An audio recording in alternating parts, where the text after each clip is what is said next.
Welcome to Believe in God from the Guide for the Perplexed by Maimonides, Vegetarian, Part 1 of 2 on Words of Wisdom.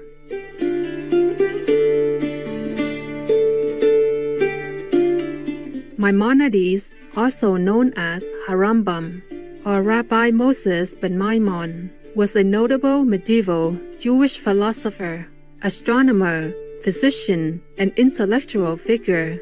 Born into a prominent family in Spain, Maimonides' path eventually led him to Morocco and Palestine until he finally settled in Egypt in Alphastadt near Cairo.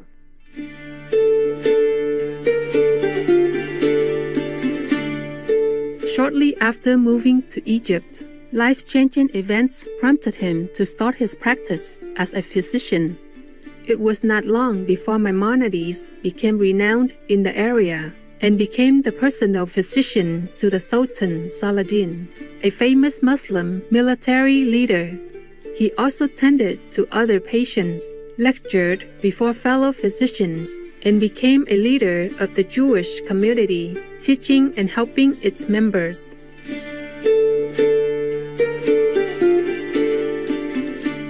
Famous works by Maimonides include Mishneh Torah, a commentary on the Talmud, and the Guide for the Perplexed, philosophical discussions regarding theological matters.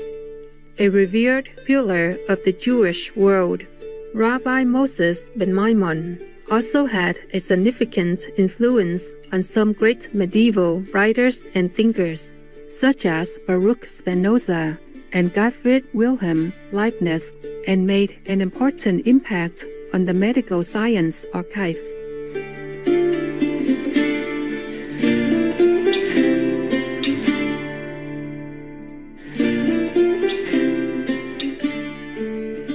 Today, we will read selections from Part 1, Chapter 35, in Rabbi Moses ben Maimon's book, The Guide for the Perplexed, to better understand the attributes of God as discoursed by the Rabbi.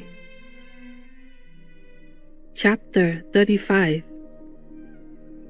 All people must be informed, and even children must be trained in the belief that God is one, and that none besides Him is to be worshipped.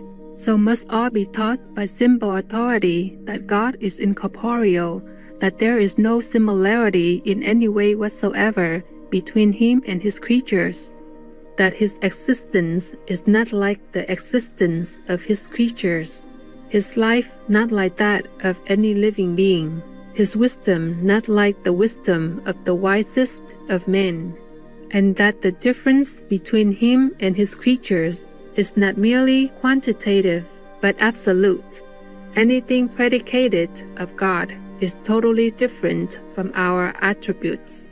No definition can comprehend both.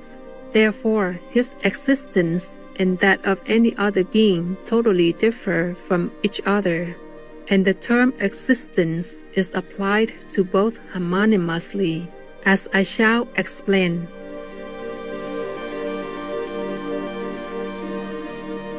This suffices for the guidance of children and of ordinary persons who must believe that there is a being existing, perfect, incorporeal, not inherent in a body as a force in it.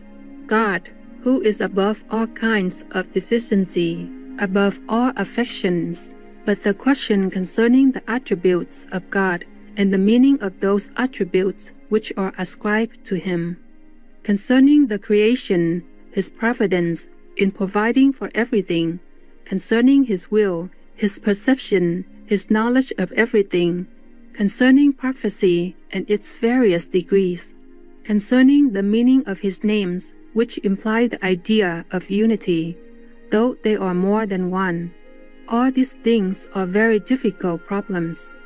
The true secrets of the law, the secrets mentioned so frequently in the books of the prophets and in the words of our teachers, that God is incorporeal, that He cannot be compared with His creatures, that He is not subject to external influence. These are things which must be explained to everyone, according to his capacity, and they must be taught by way of tradition to children and to the unlearned, as they are taught that God is one, that He is eternal, and that He alone is to be worshipped.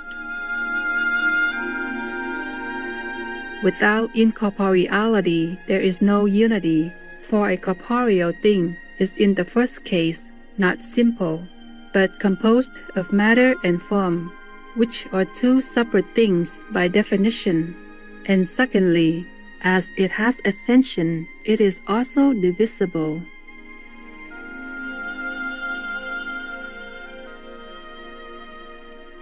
When persons have received this doctrine and have been trained in this belief, and are in consequence at a loss to reconcile it with the writings of the prophets, the meaning of the latter must be made clear and explained to them by pointing out the homonymity and the figurative application of certain terms discussed in this part of the work.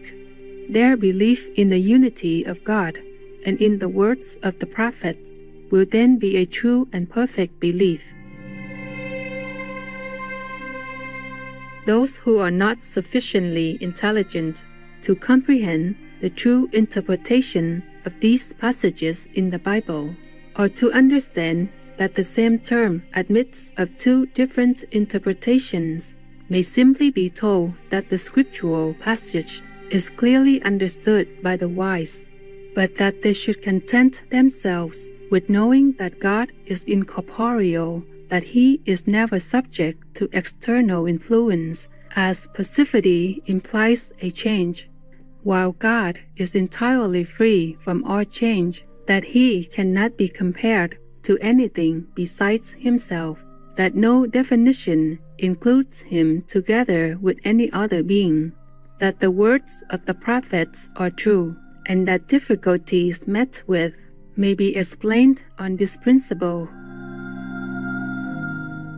This may suffice for that class of persons, and it is not proper to leave them in the belief that God is corporeal, or that He has any of the properties of material objects, just as there is no need to leave them in the belief that God does not exist, that there are more gods than one, or that any other being may be worshipped.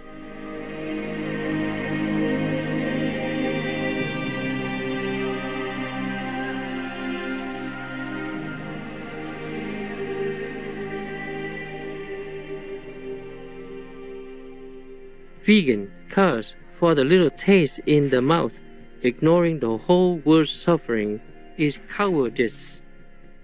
Beautiful viewers, we are grateful for your company today.